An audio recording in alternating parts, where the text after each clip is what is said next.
안녕하세요. 담담한 라디오입니다.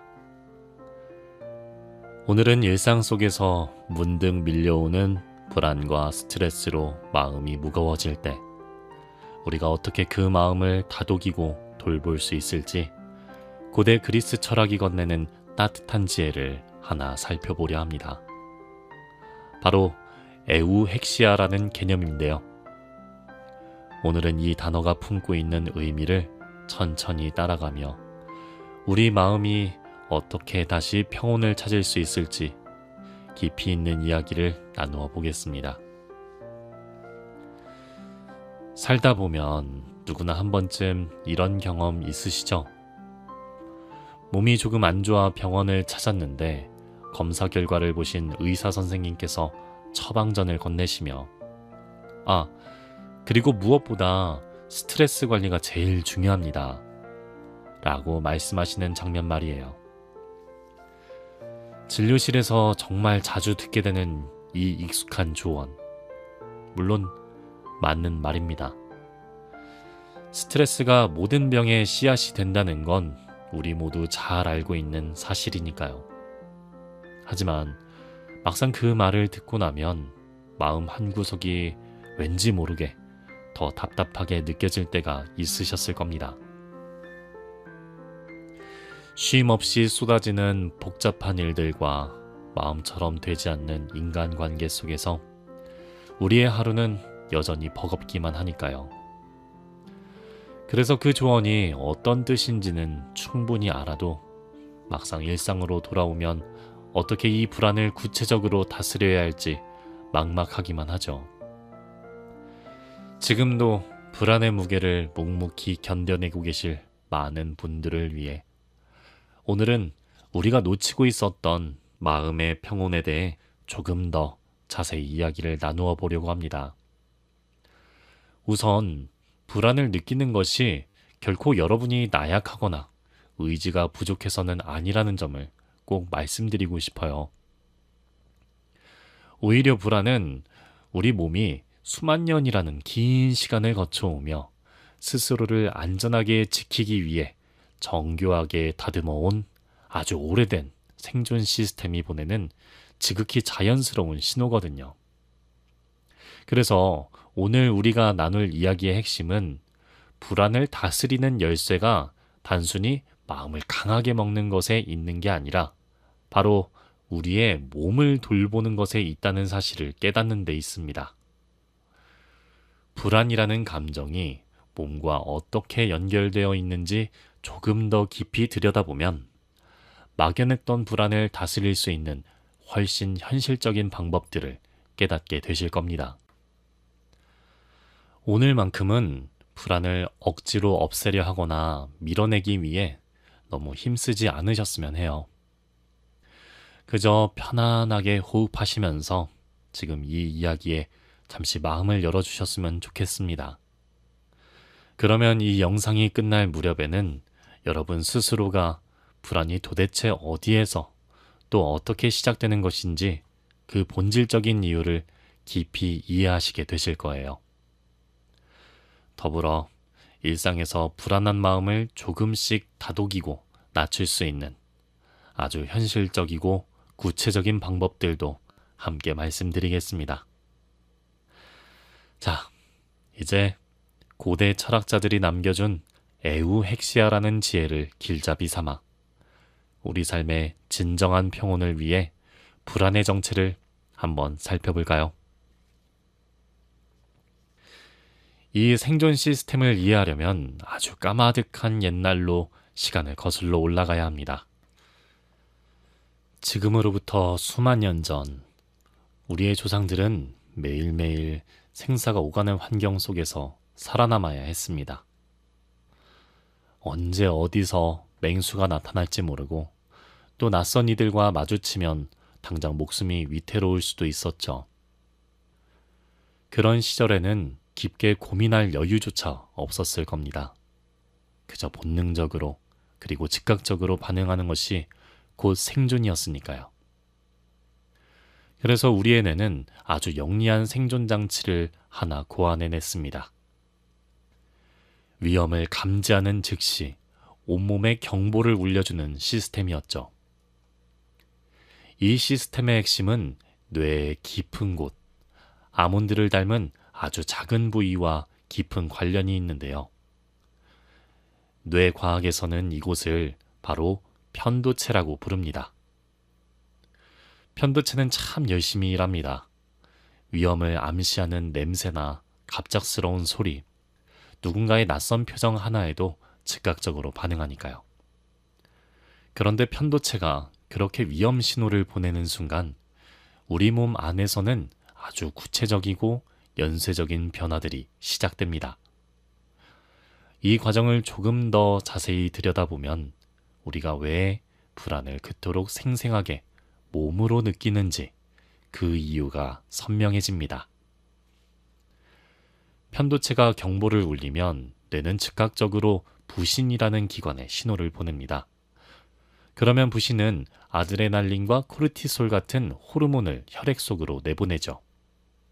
이 호르몬들이 온몸으로 퍼지는 순간 심장은 평소보다 훨씬 더 빠르고 강하게 뛰기 시작합니다. 이것은 단순한 신체 반응이 아닙니다. 위험한 상황에서 도망치거나 싸우려면 근육에 최대한 빠르게 산소와 에너지를 공급해야 하기 때문입니다. 심장이 빠르게 뛰는 것은 그 혈액을 근육으로 더 빨리 보내기 위한 생존 전략인 셈이죠. 동시에 근육은 긴장하며 행동 준비 상태에 돌입합니다. 호흡은 얕고 빨라져 더 많은 산소를 들이마시려 하고 손발에는 땀이 나며 소화 기능은 잠시 뒤로 밀어두게 됩니다. 지금 당장 살아남는 것이 먼저니까요. 우리가 불안이나 스트레스라고 부르는 감정의 진짜 정체는 바로 이러한 신체적 반응들과 아주 깊게 맞닿아 있습니다. 즉, 불안은 단순히 생각이나 마음속 어딘가에서 떠오르는 추상적인 감정이 아니라 몸 전체에서 일어나는 신체적인 반응과 긴밀하게 연결되어 있다는 것이죠. 이 사실을 과학적으로 증명해낸 흥미로운 연구가 하나 있습니다. 뉴욕 대학교의 신경과학자 조지 프루드 교수는 수십 년에 걸친 뇌 연구를 통해 우리가 무언가를 보고 들을 때 그 정보가 뇌로 전달되는 두 가지 경로가 있다는 것을 밝혀냈습니다. 하나는 감각 정보를 거쳐 전두엽으로 가는 길고 느린 경로입니다. 이 경로는 정보를 꼼꼼하게 분석하고 판단하는 역할을 하죠. 우리가 흔히 생각하는 이성적인 사고가 바로 이 과정을 통해 이루어집니다.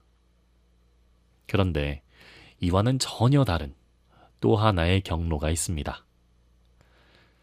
시상에서 대뇌피질의 복잡한 분석 과정을 거치기 전에 편도체로 빠르게 전달되는 경로입니다. 르두 교수는 이것을 낮은 길이라고 불렀습니다. 물론 현대 뇌과학 연구가 계속되면서 이 모델도 조금씩 더 정교하게 다듬어지고 있긴 하지만 편도체가 우리의 감정 반응에 핵심적인 역할을 한다는 사실만큼은 지금도 변함없이 중요한 관점으로 받아들여지고 있습니다. 이 낮은 길 덕분에 우리가 지금 좀 불안한 상황인가? 라고 머릿속으로 인지하기보다 훨씬 앞서서 우리 몸은 이미 위험에 대비하기 위해 심장을 뛰게 하고 근육을 긴장시키고 있는 것이죠.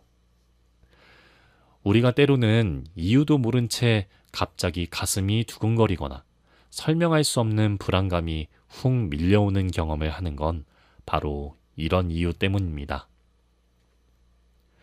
요약해보면 우리 몸이 마음보다 한 발 앞서 우리가 안전할 수 있도록 기민하게 위험을 알아차리고 반응해주고 있었던 것이죠. 그렇다면 왜 불안은 우리가 해결하려고 생각을 거듭할수록 오히려 더 깊어지기만 하는 걸까요? 그 해답 역시 우리 뇌의 신비로운 작동 방식 안에 숨어 있습니다. 편도체가 위험을 감지해 경보를 울리는 그 찰나의 순간, 우리 뇌는 아주 전략적인 선택을 합니다. 생존이 무엇보다 시급한 상황이라 판단해 논리적이고 차분한 사고를 담당하는 전두엽의 기능을 잠시 뒤로 미뤄두는 것이죠. 쉽게 말해 우리가 깊이 분석하거나 생각할 여유를 주지 않는 것입니다. 그러니 불안할 때 부디 스스로 너무 다그치지 마세요. 불안이라는 감정을 다스리는 게 이토록 어려운 이유는 결코 여러분의 의지가 부족해서가 아닙니다. 뇌가 어떻게든 여러분을 안전하게 지키기 위해 아주 본능적이고 자연스러운 결정을 내린 것 뿐이니까요. 그래서 오늘 이 한 가지만은 꼭 마음속에 담아가셨으면 좋겠습니다. 불안이라는 감정은 단순히 마음 먹기나 생각의 힘만으로는 쉽게 다스려지지 않는다는 사실을요. 감정은 몸의 반응에서 시작되기 때문에 그 출발점인 몸의 상태를 먼저 다정하게 살피고 돌보는 것이야말로 불안을 다스리는 훨씬 효과적인 방법입니다. 그리고 혹시 요즘 예전보다 더 자주, 더 깊은 불안을 느끼고 계시다면 그건 여러분만의 이야기가 아닐 수 있습니다. 미국 심리학회의 여러 조사 결과에서 현대인들이 이전보다 높은 수준의 스트레스와 불안을 겪고 있다는 사실이 꾸준히 확인되고 있거든요. 심리학자 진 트웬지 교수의 일부 연구에서도 세대를 거듭할수록 불안과 스트레스를 호소하는 이들이 늘어나고 있는 경향을 확인할 수 있습니다. 이유가 무엇일까요? 아마도 우리 삶의 속도가 우리 몸이 감당할 수 있는 한계를 넘어설 만큼 빠르게 달리고 있기 때문일 거예요. 24시간 내내 연결된 디지털 환경과 쉴 새 없이 쏟아지는 자극들. 이 모든 것이 우리 편도체를 끊임없이 자극하고 있으니까요. 더 큰 문제는 우리가 몸을 움직일 기회마저 점점 줄어드는 환경에 살고 있다는 점입니다. 본래 편도체가 경보를 울리면 우리 몸은 적절한 움직임을 통해 그 에너지를 자연스럽게 해소하도록 설계되어 있습니다. 하지만 현대인의 삶은 어떤가요? 안타깝게도 우리는 대부분 스트레스를 받아도 자리에 앉아 고민을 반복할 뿐 몸으로 그 긴장을 풀어낼 여유를 갖지 못하는 경우가 많죠. 그렇게 긴장을 몸 안에 고스란히 쌓아둔 채 지내게 된 것입니다. 그렇기에 오늘날 우리에게 스스로 몸을 다정하게 돌보는 일은 그 어느 때보다 중요합니다. 만약 지금 이 이야기를 들으시며 그래서 내가 그동안 그렇게 불안했구나 라는 생각이 드셨다면 그것만으로도 여러분은 치유를 향한 아주 중요하고 귀한 첫걸음을 떼신 겁니다. 내 불안의 뿌리를 이해하는 것, 그리고 그 해답이 머릿속 생각이 아니라 우리 몸에 있다는 사실을 받아들이는 것. 그것이야말로 다시 편안한 일상으로 나아가는 가장 중요한 열쇠가 되어줄 것입니다. 몸과 마음이 깊이 연결되어 있다는 통찰. 사실 현대 뇌과학만의 발견은 아닙니다. 이미 고대 그리스 철학자들도 우리 삶에서 몸의 균형과 건강이 얼마나 중요한지 깊이 공감하고 있었거든요. 그들은 이렇게 몸이 최상인 상태를 두고 에우핵시아라는 아름다운 단어로 불렀습니다. 좋음을 뜻하는 에우와 상태 혹은 습관을 뜻하는 헥시아가 만나 탄생한 말인데요. 우리의 몸이 그야말로 건강하고 조화로우며 활력이 넘치는 상태를 의미합니다. 여기서 말하는 건강은 단순히 아프지 않은 상태에 머물지 않습니다. 잘 먹고 잘 자고 또 내 몸에 딱 맞는 방식으로 적절히 움직이면서 마음과 몸의 조화를 지켜나가는 삶의 태도. 그 자체가 바로 에우핵시아인 것이죠. 또 고대 그리스 철학자들은 인간의 감정과 이성이 결코 몸과 분리될 수 없다고 보았습니다.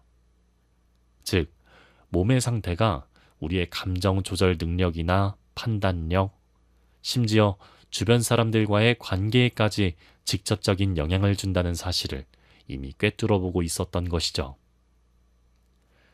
그래서 그들은 몸이 지치고 무기력해져 에우핵시아가 무너진 상태에서는 아무리 좋은 마음을 먹으려 해도 올바른 판단을 내리거나 평온함을 유지하기가 무척 어렵다고 보았습니다. 결국 여기서 말하는 에우핵시아는 단순히 아프지 않게 건강을 지키는 수준을 넘어 인간으로서 가진 잠재력을 온전히 발휘하기 위해 내 몸을 최적의 상태로 가꾸어 나가는 아주 능동적이고 지혜로운 과정에 가깝다고 볼 수 있습니다. 이 지혜를 우리의 일상으로 한번 가져와 볼까요? 혹시 잠을 깊이 이루지 못한 날, 평소라면 웃어넘겼을 말도 유난히 날카롭게 들리거나 혹은 배가 고플 때 사소한 일에도 덜컥 짜증이 났던 경험, 다들 한 번쯤은 있지 않으신가요? 그건 여러분의 성격이 갑자기 변해서가 아닙니다. 몸의 상태가 바뀌었고 그 바뀐 몸이 우리의 감정 반응을 평소보다 조금 더 예민하게 만들었던 것이죠. 에우엑시아가 우리에게 전하는 메시지는 아주 명확합니다. 우리 몸이 좋은 상태를 유지할 때 우리는 마음의 감정들을 훨씬 유연하게 다룰 수 있다는 거예요. 몸이 편안하게 안정되어 있으면 똑같은 스트레스 상황을 마주해도 마음의 중심은 훨씬 덜 흔들리게 될 테니까요. 그렇다면 왜 에우엑시아가 이토록 우리에게 중요할까요? 그 이유는 우리 삶을 단단하게 지탱해주는 세 가지 커다란 힘과 맞닿아 있기 때문입니다. 첫째, 에우핵시아는 우리가 가장 나다운 모습으로 살아갈 수 있게 해주는 토대가 됩니다. 고대 그리스 철학자들은 우리 저마다 각자만의 고유한 잠재력이 있다고 믿었습니다. 다정하게 타인을 돌보는 마음, 깊이 사유하고 창의적인 것을 빚어내는 힘, 거센 바람에도 쉽게 흔들리지 않는 단단함 같은 것들이죠. 이러한 잠재력은 우리 안에 분명히 존재합니다. 하지만 몸이 지치고 균형이 무너져 있을 때는 그 능력이 제대로 피어나지 못하곤 합니다. 며칠 밤을 잠도 깊게 못 자고 밥도 제때 못 먹은 상태에서 우리가 얼마나 우리답게 행동할 수 있을까요? 가장 소중한 사람에게 뜻하지 않게 날카로운 말을 하고 나중에 후회하는 그 경험. 아마 한 번쯤 있으실 거예요. 하지만 기억하세요. 그건 여러분의 본래 모습이 아닙니다. 몸이 한계치에 다다랐을 때 나타나는 일시적인 모습일 뿐이죠.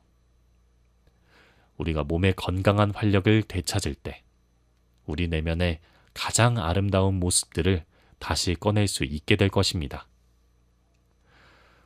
몸이 편안해지면 자연스럽게 마음의 여유가 생기고 그 여유가 곧 나다움을 지키는 힘이 되어주니까요. 둘째, 에우핵시아는 삶의 모든 조각들이 하나로 긴밀하게 연결되어 있다는 사실을 일깨워줍니다. 우리는 흔히 일과 건강, 그리고 인간관계를 서로 각기 다른 영역으로 나누어 생각하곤 합니다. 하지만 고대 그리스 철학자들이 말한 에우핵시아의 핵심은 이 모든 것이 사실은 하나로 이어져 있다는 점입니다. 잠을 못 자 판단력이 흐려지면 이래서 실수가 잦아질 수 있고, 그 실수가 쌓여 자존감이 낮아지면 결국 사람들과의 관계에서도 상처받기 쉬워지니까요. 도미노처럼 삶의 영역들이 흔들리는 것이죠. 반대로 몸이 에우핵시아의 상태에 머물면 이 흐름은 아름다운 선순환을 그려나갑니다. 푹 자고 일어나 판단이 맑아지면 더 나은 선택을 하게 되고, 그 선택들이 모여 삶은 조금씩 더 좋은 방향으로 흘러가게 됩니다. 삶이 한결 가벼워질 때 주변 사람들에게도 더 너그럽고 따뜻한 온기를 나눌 수 있게 되기도 하고요. 내 몸 하나를 정성껏 돌보는 일이 결국 삶 전체의 빛깔을 바꿀 수 있는 셈입니다. 마지막으로 에우핵시아는 우리 삶의 주도권을 다시 우리 손에 쥐어줍니다. 불안과 스트레스가 밀려올 때 우리는 종종 상황에 떠밀리거나 감정에 휘둘리며 삶의 주인공이 아닌 관찰자로 살아가곤 합니다. 하지만 에우핵시아는 그 잃어버린 주도권을 다시금 우리에게 돌려줍니다. 당장 힘든 직장 환경을 바꿀 수는 없고, 복잡한 인간관계를 하루아침에 해결할 수도 없겠지만, 오늘 밤 조금 일찍 잠자리에 드는 것, 내일 점심에 5분 정도 볕을 쬐며 걷는 일은 오롯이 내가 선택할 수 있는 영역이니까요. 이러한 작은 선택들이 하나둘 쌓이면서 우리는 삶에 수동적으로 반응하는 사람이 아니라 능동적으로 삶을 이끌어가는 주인으로 살아갈 수 있습니다. 내 몸을 스스로 정성껏 돌보는 것은 나 자신을 향한 가장 깊은 존중이자, 그 어떤 거친 파도 속에서도 쓰러지지 않는 단단한 마음의 중심을 세우는 가장 지혜로운 일이기도 합니다. 결국 에우핵시아는 오늘을 어제보다는 조금 더 나다운 모습으로 살아가기 위해 아주 작은 것에서부터 시작하는 가장 현실적이면서도 철학적인 삶의 기술이라 할 수 있습니다. 에우핵시아가 단순히 책 속에 머무는 관념적인 철학이 아니라 실제 삶으로 그 가치를 증명해낸 이들이 있습니다. 그 첫 번째 사례로 진화론의 아버지 찰스 다윈의 이야기를 들려드릴게요. 다윈은 평생 만성적인 질환에 시달렸던 인물입니다. 두통과 구토, 극심한 피로가 반복될 때마다 연구를 멈춰야 했을 만큼 몸의 상태가 좋지 않았죠. 하지만 그가 인류사에서 가장 위대한 과학적 발견을 이뤄낼 수 있었던 데에는 아주 단순하지만 소중한 습관 하나가 있었습니다. 바로 매일 정해진 시간에 걷는 것이었습니다. 다윈은 자신의 집 정원에 4세계 길이라는 산책로를 직접 만들었습니다.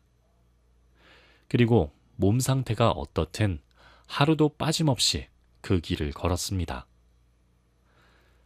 다윈에게 걷기는 단순한 운동 그 이상이었습니다.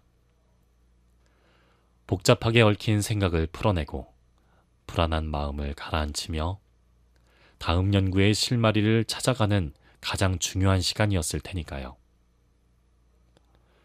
그의 전기를 쓴 역사가들은 다윈의 통찰 중 상당수가 그 산책길에서 탄생했다고 기록하고 있습니다. 그는 생각하기에 앞서 먼저 몸을 움직였고, 몸이 자연스럽게 움직이는 동안 그의 정신도 함께 열렸던 것입니다. 순수이성 비판으로 서양 철학의 지형도를 바꾼 임마누엘 칸트의 이야기도 빼놓을 수 없습니다. 이 위대한 철학자에게는 평생 단 한 번도 어긴 적 없다는 습관이 하나 있었습니다. 바로 매일 오후 정확히 같은 시간에 산책을 하는 것이었죠. 그의 걸음이 얼마나 규칙적이었는지 마을 사람들은 칸트가 지나가는 것을 보고 시계를 맞췄다는 유명한 일화가 전해질 정도였습니다. 칸트는 이 규칙적인 산책이 단순히 걷는 행위를 넘어 하루 동안 쌓인 복잡한 생각을 정돈하고 감정의 균형을 되찾는 시간이라고 여겼습니다. 몸의 리듬이 흐트러지면 정신의 리듬도 함께 흔들린다는 사실을 그는 누구보다 깊이 이해하고 있었던 것입니다. 평생 한 도시를 거의 떠나지 않고 극도로 규칙적인 삶을 살면서도 인류 지성사에 거대한 발자국을 남길 수 있었던 비결.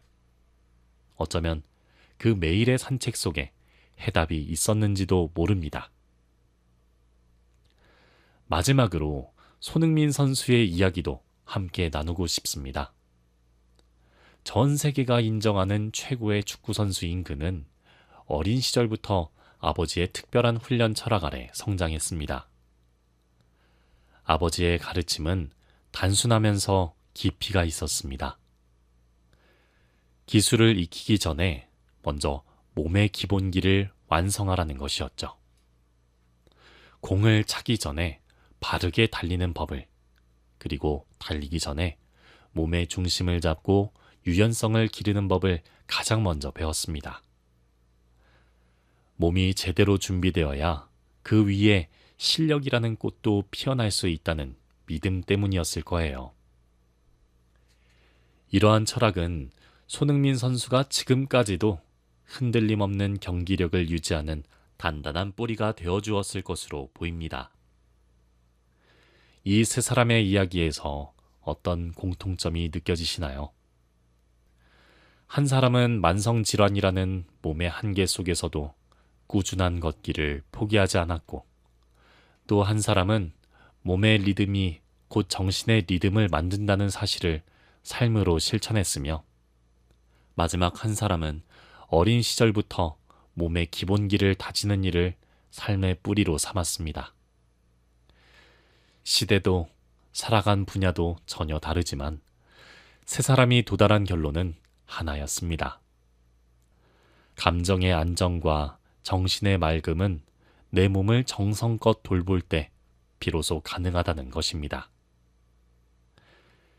2400여 년 전 고대 철학자들이 전했던 지혜를 이들은 각자의 삶을 통해 우리에게 다시 한번 증명해 보인 것입니다. 그렇다면 에우핵시야, 즉 몸이 기분 좋은 활력을 유지하는 상태를 우리의 일상에서 어떻게 만들어갈 수 있을까요? 거창한 결심보다는 아주 작은 습관부터 하나씩 시작해 보시면 좋겠습니다. 가장 먼저 말씀드리고 싶은 것은 바로 충분한 잠입니다. 우리가 잠든 사이 뇌는 낮 동안 쌓였던 스트레스를 차분히 정리하고 감정을 다독이며 날카로워진 편도체의 반응을 다정하게 재조정합니다. 잠이 부족한 상태에서 감정을 다스리려 애쓰는 건 사실 처음부터 이기기 어려운 싸움을 하는 것과 같습니다. 매일 비슷한 시간에 잠들고 일어나는 규칙적인 리듬을 지키는 것. 그것이 에우핵시아로 나아가는 시작입니다. 과학적인 근거도 명확합니다. 2007년 매슈 워커 교수가 참여한 연구팀은 수면이 부족할 때 우리 뇌의 편도체는 부정적인 자극에 더 크게 반응한다는 것을 알아냈습니다. 잠이 부족한 경우 평소라면 무던히 넘겼을 말 한마디에도 뇌가 더 예민하게 반응하는 것이죠. 유독 작은 일에도 마음이 크게 흔들렸던 날을 떠올려 보세요. 어쩌면 그날 밤 우리 몸은 충분한 휴식을 갈망하고 있었던 것일지도 모릅니다. 두 번째는 걷는 즐거움입니다. 아리스토텔레스와 그의 제자들은 함께 걸으며 철학을 나눈 것으로 유명하죠. 그들에게 걷는다는 것은 복잡한 생각을 정리하고 엉킨 감정을 풀어주며 몸과 마음을 동시에 깨우는 치유의 시간이었습니다. 앞서 살펴본 사례들처럼 불안이 밀려올 때 자리에 앉아 고민을 파고들기보다 잠시 일어나 밖으로 나가 걸어보세요. 몸이 움직이기 시작하면 꽉 막혀 있던 마음도 한결 가벼워지는 것을 느끼실 테니까요.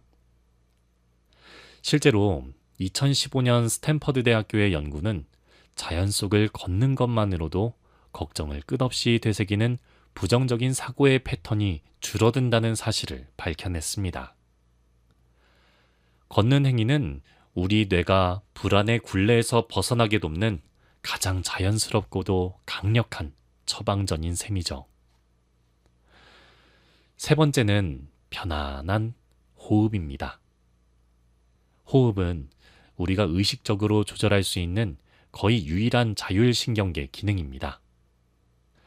불안할 때 우리 호흡은 본능적으로 얕고 빨라지는데 이것은 우리 몸에 지금 위험해 라는 신호를 계속 보내는 것과 다름없습니다.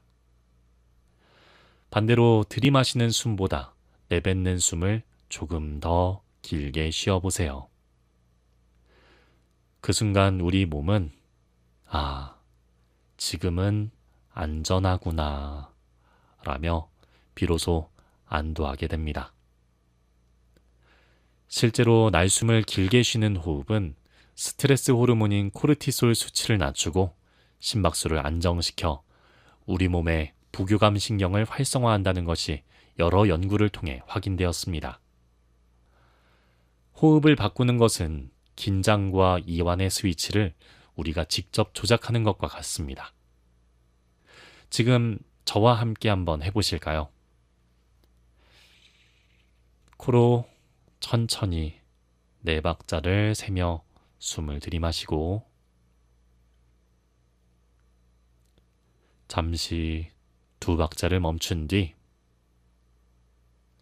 입으로 6박자를 세며 길게 내뱉어 보세요.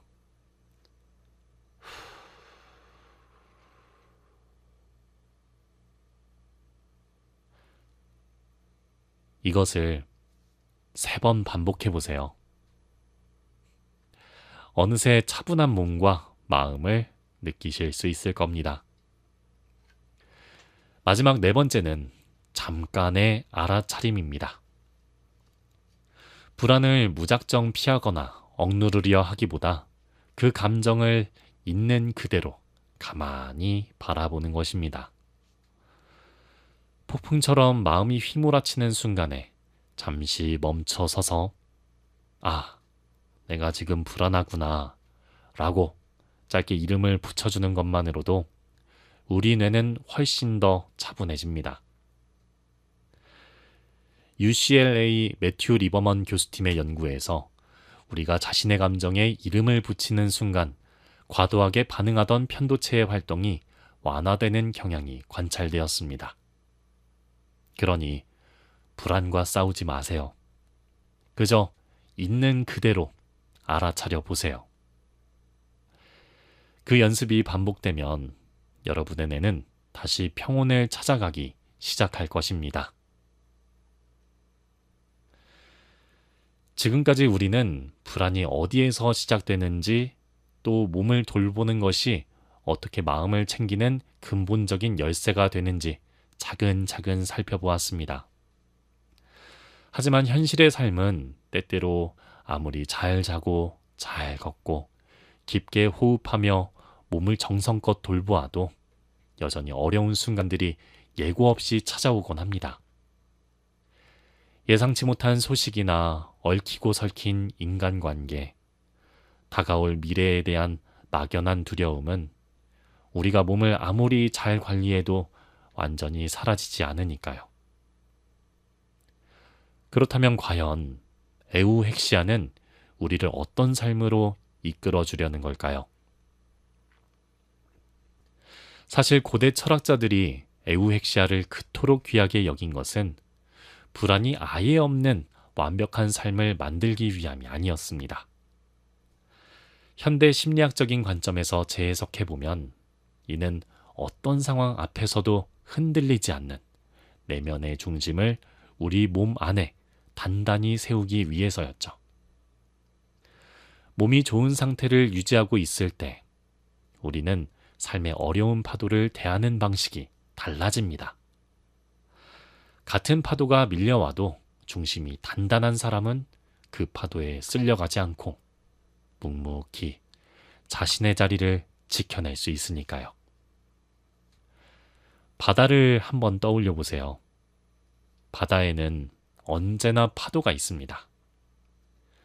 잔잔한 날도 있고 거친 날도 있지만 파도가 전혀 없는 바다란 지구에 존재하지 않죠.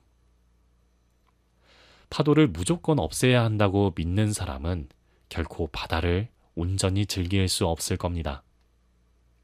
하지만 파도의 흐름을 읽고 그와 함께 움직일 줄 아는 사람은 같은 바다 위에서도 자유롭게 헤엄칠 수 있습니다. 불안도 마찬가지입니다. 불안과 싸워 그것을 억지로 없애려 힘쓰는 대신 불안이 찾아왔을 때 그것과 함께 머무는 법을 배우는 것. 그것이야말로 에우핵시아가 우리에게 전하고자 하는 가장 지혜로운 삶의 방식일 것입니다. 스토아 철학자들은 이 지혜를 조금 다른 언어로 설명했습니다. 그들은 세상의 모든 것을 내가 통제할 수 있는 것과 내가 통제할 수 없는 것으로 나누었죠. 우리가 겪는 불안의 많은 부분은 우리가 통제할 수 없는 것들을 억지로 바꾸려 할 때 생겨납니다. 타인의 마음, 이미 지나간 과거, 혹은 앞으로 다가올 미래 같은 것들은 아무리 걱정해도 우리가 어찌할 수 없는 영역이니까요. 반면 지금 이 순간 내 몸을 어떻게 돌볼지, 오늘 밤 언제 잠자리에 들지, 내일 아침 10분간 산책을 할지, 이런 것들은 오직 나만이 선택하고 실행할 수 있는 영역입니다. 에우핵시아는 우리가 통제할 수 없는 것들에 쏟던 에너지를 거두어 오직 내가 선택할 수 있는 이 소중한 영역에 집중하도록 이끌어줍니다. 오늘 하루를 잠시 되돌아보세요. 그리고 혹시 어떤 걱정이 마음을 무겁게 짓누르고 있다면 스스로에게 이렇게 물어보세요. 이것은 내가 통제할 수 있는 일인가? 만약 어떻게 할 수 없는 일이라면 그 걱정에 쏟던 에너지를 조금씩 내려놓는 연습을 한번 해보세요. 그 대신 지금 당장 할 수 있는 아주 작은 선택들에 집중해보는 것이죠. 이러한 작은 실천들이 에우핵시아의 진짜 모습입니다. 결론적으로 에우핵시아가 실현된 삶이란 아무런 불안도 없이 모든 일이 완벽하게 풀리는 그런 비현실적인 날을 의미하는 것이 아닙니다. 오히려 어려운 일이 생기거나 불안이 밀려와도 나는 지금 내가 할 수 있는 최선을 다하고 있어 라는 조용한 확신을 가진 날이죠.